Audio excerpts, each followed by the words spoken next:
Tchimo lanu ndilalikulu, Mwatichotsera Ambuye, ndipo sitidziwa kumene mwakawaika. M'dzina la Atate ndi la Mwana ndi la Mzimu Woyera, ameni. Chaulere cha Ambuye athu Yesu Khristu, chikondi cha Mulungu Atate, komanso chiyanjano cha Mzimu Woyera zikhale nanu abale. Takumana pano pa mawu ozipangidwa munthu, pamene timasinkhasinkha mawu a Mulungu komanso kufuna kuti Mulungu atiyankhule m'mitima mwathu. Lero tikunena kuti tchimo lanu ndilalikulu, Mwatichotsera Ambuye, ndipo sitidziwa kumene mwakawaika. Mawu athu achokera m'buku la Mprofeti Hagai, chapter cha 1 ndi meya 1 mpaka ndi meya 8. Atate Mulungu wamphamvu zonse ndi wamuyaya, mmadziwa zimene mitima ya anthu anu imalakalaka, ndipo mmateteza ufulu wawo. Muyang'ane mokoma mtima onse amene ali ndi maudindo osiyanasiyana m'dziko lathu, kuti anthu onse apeze ufulu, chitetezo ndi mtendere weniweni. Tikupempha zonsezi mwa mwana wanu Yesu Khristu, Ambuye ndi Mulungu wathu, amene ali ndi moyo ndi ufumu limodzi nanu ndi Mzimu Woyera, tsopano ndi pa nthawi zosatha. Amen. Hagai chapter cha 1 ndi meya 1 mpaka na 8. Chaka chachiwiri cha ufumu wa Darius, tsiku loyamba la mwezi wachisanu ndi chimodzi, chauta adapasa mneneri Hagai uthenga. Uthengawu wopita kwa Zerubabeli mwana wa Salatieli, bwanamkubwa wa ku Yuda, ndiponso kwa Yoshua mwana wa Yehozadaki, mkulu wa ansembe. Udati, zimene ndikunena ine chauta wamphamvu zonse ndi izi: anthu awa amanena kuti nthawi sinafike yoti nkumanganso nyumba ya chauta. Tsono chauta adapasa mneneri Hagai uthenga wakuti, kodi nzabwino zimenezi kuti inuyo muzikhala m'nyumba zomanga bwino pamene nyumba yangayi ili bwinja? N'chifukwa chake tsono ine chauta wamphamvu zonse ndikunena kuti muganizepo bwinotu pamenepa. Mwafesa zambiri koma mwakolola pang'ono, mumadya koma osakhuta, mmamwa koma ludzu osatha, mmavala koma osamva kufunda. Malipiro a anthu antchito ndi osakwanira mpang'ono pomwe. N'chifukwa chake ine chauta wamphamvu zonse ndikunena kuti muganizeponso bwino pamenepa. Kwerani kumapiri mukadule nsichi, muzamangire nyumba yoyenerera kuti ndikondwere nayo ndikulandiriramo ulemerero. Mawu a Ambuye. Tithokoze Mulungu. Nthawi zina ukamalalika umakumbukira mawu a Ambuye Yesu. Nthawi zina ukamagawana ndi anzako mawu, china chake chimakususa mu mtima. Ndimakonza ulaliki wa lero umene cholinga chake nkuwalozera zolakwa zawo awo amene akutilamulira lero, awo amene ali achipani cholamula. Pajatu pomulangiza Timoteyo, Paulo adamuwuza kuti ugwiritse ntchito mawu a Mulungu, ulalike mawu a Mulungu, ndipo uziwalalika molimbika. 2 Timoteyo 4 ndi meya 2. Akuti uziwalalika pa nthawi imene anthu akuwafuna, ngakhalenso pamene sakuwafuna. Ndiye akuti uziwalozera zolakwa zawo, uziwazuzula. Abale, ntafika pamenepa ndiye mawu a Ambuye Yesu anandibwerera mutu mwangamo. Mawu a Ambuye Yesu anandibwerera Mateyo 7 ndi meya 3 mpaka 9. Uoneranji kachisoso kamene kali m'maso mwa anzako, koma osaganizako za chimtengo chimene chili m'maso mwako momwe. Ulaliki umene ndikufuna kupanga, umene ukhala ngati ulaliki ozuzula, ukukumana ndi mawu amene wa Ambuye Yesu. Uoneranji kachisoso kamene kali m'maso mwa anzako, koma osaganizirako za chimtengo chimene chili m'maso mwako momwe. Abale, ine chimenechi chitangondimenya mu mtima mwanga mukuti tha, ndinazitembenukira ndikuona zofoka zanga zonse. Ndinati apatu izizi tingozisiya. Koma monga mneneri Yeremiya Ambuye mwandipusitsa ndipo ndapusadi, kenaka namva liwu londiwuza chapakatali kuti iye ayi kamene ukufuna kuchosaka sikachisoso. Ine ndakulesani kuti musamafune kuchosa kachisoso m'maso mwa anzanu, inu muli ndi chimtinda m'maso mwanu.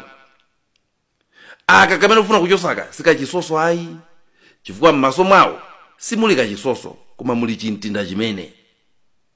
Hey, ndinabwerera kuti ndimve zambiri. Ndinakhala pansi ndipo ndinagwada kumpempha Ambuye kuti andilankhule. Nangatu zinthuzi ukatuzitengere weka umayamba kuyankhula maganizo ako malo modikira kuti utumidwe. Inuyo mukunkumbukira Maria Magadalena, munthu amene adankonda kwambiri Ambuye Yesu.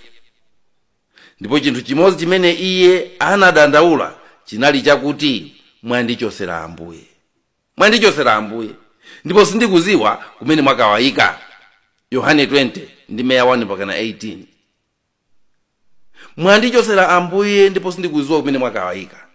Ndipo atakumana ndi munthu wakumanda kuja anamuza kuti, Bambo, ngati mwawachosa ndinu mundiuze kumene mwakawaika kuti ndikawatenge. Munthu amayi abale. Munthu amayi anali wokonzeka kukatenga mtembo wa Ambuye Yesu Khristu, chifukwa amaziwa kuti moyo wake wasamira kwambiri pa Ambuye Yesu. Ndi tchimo lalikulu kulanda Ambuye m'manja mwa anzako.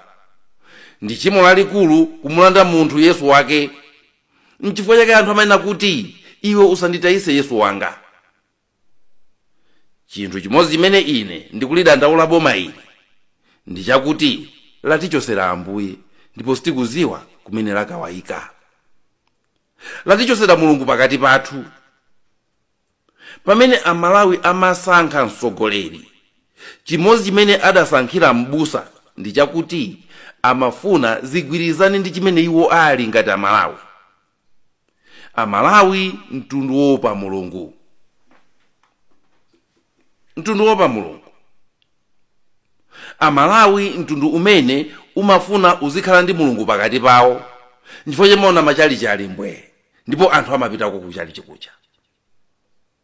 Posankha m'busa timafuna kuti tikhazikise maziko olimba au Mulungu m'dziko muno. Tinasankha m'busa chifukwa timafuna Mulungu. Posankha m'busa timafuna kunena kuti tasankha Mulungu. Palibe amene sadziwa kuti Mmalawi ndi munthu amene amankonda Mulungu. Ngakhale nyimbo yathu ya fuko lathu imayamba ndi kuti Mulungu dalisani Malawi. Posogoza Mulungu mu nyimbo ya fuko lathu timafuna kuti iyeyo asogolere fuko lathu. Choncho moyo mwa ifeyo sitingakhale opanda Mulungu ngati Amalawi ayi. Chifukwa ngakhale mabungwe amene tikuwalandira m'dziko muno timayenera kumasamala ndi zimene akutilalikira, zimene akutiuza, maufulu amene akutimenyerera.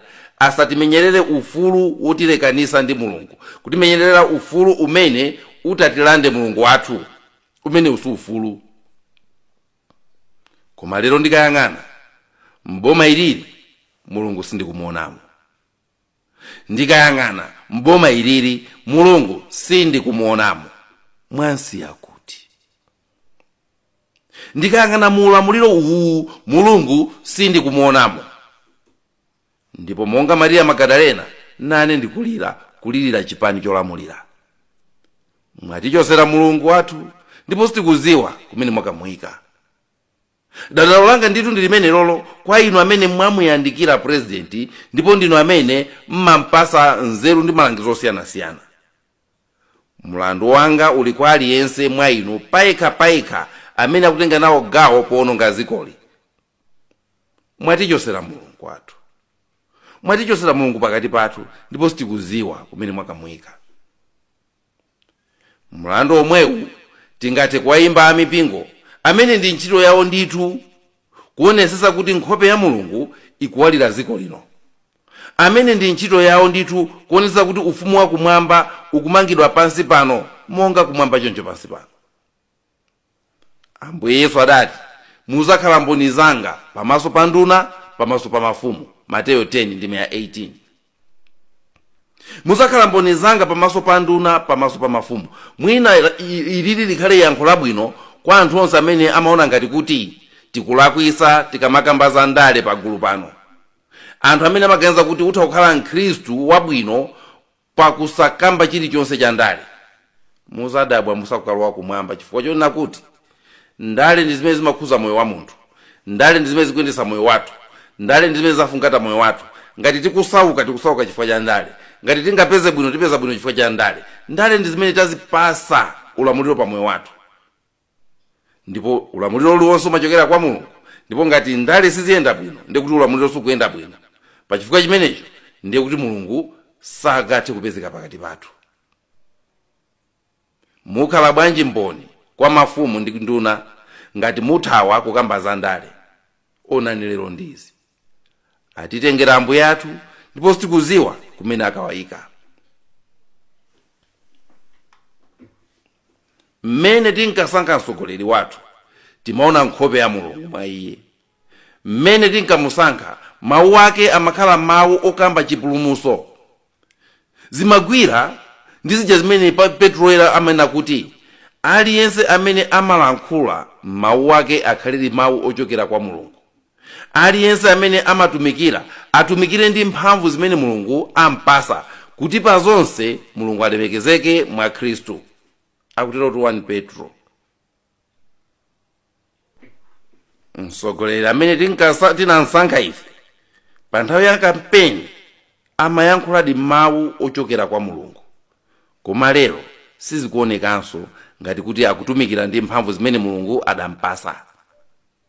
Inu amene muli mchipani cholamulira, mtsogoleri amene tinakupasani kuti mugwire naye ntchito salinso mmene tinakupasirani. Amene mukutonesa pano si amene ife tinakupasani.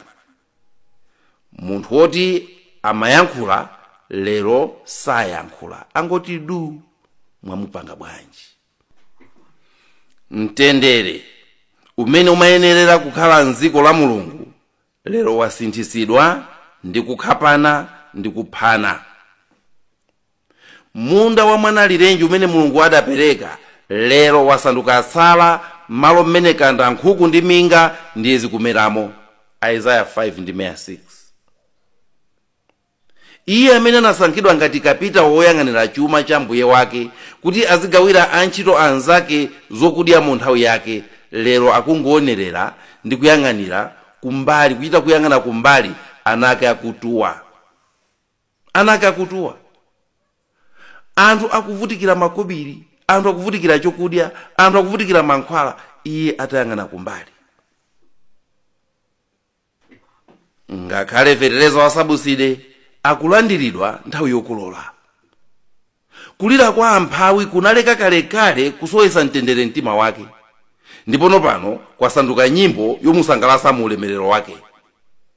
Mwathimitsa nyale ya Mulungu, mwatilanda Mulungu wathu, mwansowesa Mulungu m'dziko muno, ndipo sitikudziwa kumene mwakamuyika. Zodabwitsa zonse zimene zikuchitika mu ulamuliro zipangise mantha kwa ife tonse kuti pena pake ena ake atitengera Mulungu wathu, ndipo sitikudziwa kumene akamuyika. Mikwingwirima yonse imene ikuchitika mu ulamuliro tisangoyitenga kuti poti dziko lonse zikuchitika choncho, pena pake tizikhala pansi ndi kuyang'ana. Ine tupena ndimazifunsa kuti kodi Amalawi titamuona Satana tingamuziwe? Funso limene unazifunsa ngakhale nthawi ya COVID ija, kuti kodi Amalawi titamuona Satana tingamuzindikire? Ambuye amene kuti nkhosa zanga zimandiziwa, zimamva mawu anga. Mikwingwirima yonseyi imene yabwera mu zaka zimenezi, kunabwera corona, kunabwera Fredi, kunabwera mphere, kunabwera polio, mvula yodabwisa imene ngakhale ndi mapiri amene kumachita kudabwa nayo. Zina zitu sizimangochitika. Mulungu wathu wabedwa ndithu, ndipo sitikudziwa kumene akamuyika. Kodi muzonsezi sitikanayembekezera kuti mapemphero aitanisidwe ndi munthu amene anali wotumikira Mulungu amene? Kodi tikati tiziwerengesa kuti kodi pakamwa pa atsogoleri athuwa mawu oti Mulungu atulukapo kangati zaka zimenezi, mwinatu tikanazindikiradi kuti Mulungu wathu wapita ndithu. chifukwa chakuti anthu moyo wawo ukuwawa. Lero akukakamizika anthu aja kumapanga makhalidwe oyipa. Azimayi amene adali olimba lero chifukwa cha umphawi agwa m'mayesero nanga agwira mtengo uti. Ngakhale ana amene ananena kuti akhale kuti ali ku sukulu, makolo awo sangakwanise fees, makolo awo sangathe kupanga chinthu china chilichonse, lero akugwa m'mavuto. Zonse gwero lake ndi kusayendesa bwino kwa zinthu kumene kuwapangisa anthu kuti abwere ndi makhalidwe ena ake achilendo. Olo mutakhala kuti mwamanga mtundu chani, mukungowalakwira chifukwa chena kuti gwero la vutolo ndi kusayendesa bwino kwa zinthu zimene Mulungu anakupasani. Moyo wathu anthu lero ukuwawa. Mabanja akutekeseka, achinyamata amene mphamvu ali nazo koma akagwira ntchito yotani poti palibe amene ali ndi chidwi chomulemba kuti ake ntchito, makobiri omulipira akatenga kwani. Apanga business ya mtundu wanji poti alibe ndi mpamba omwe chakudyanso alibe. Lero olamulira ali bize kumanga nyumba zawo, ali bize kumanga maudindo awo, ali bize kumanga maufumu awo, ndipo alibe nthawi yomanga nyumba ya Mulungu ziko muno. Alibiretu nthawi yomanga nyumba ya Mulungu ziko muno. Aliyense angoyang'ana mimba yake.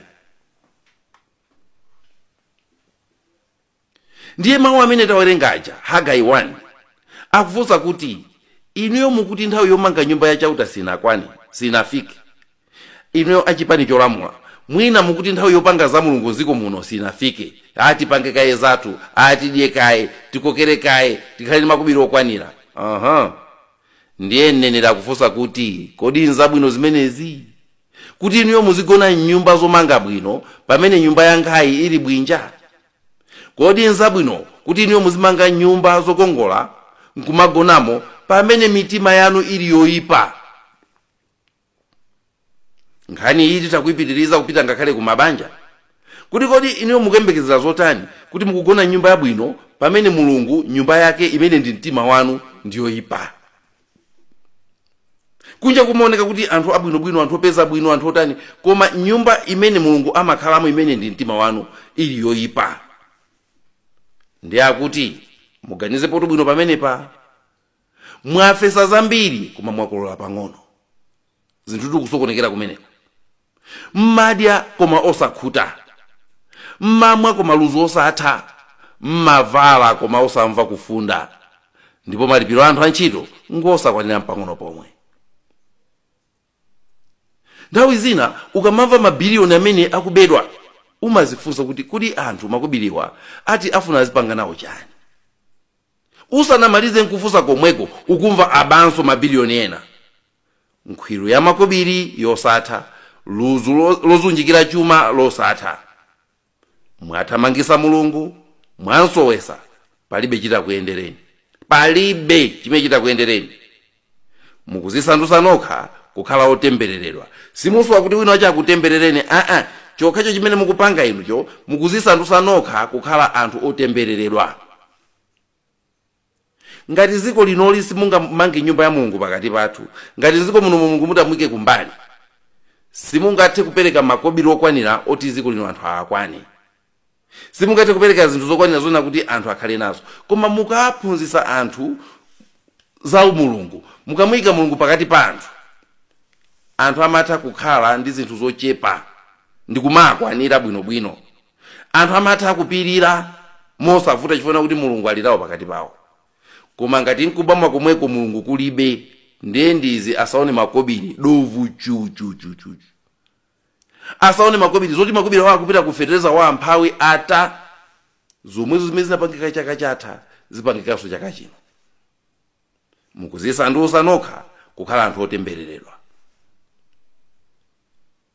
Lero Ambuye akuti kwerani kumapiri mukadule nsichi, mangani nyumba yake nziko muno, ndipo zotiyenerera zizayambanso kutikwanira tonsefe.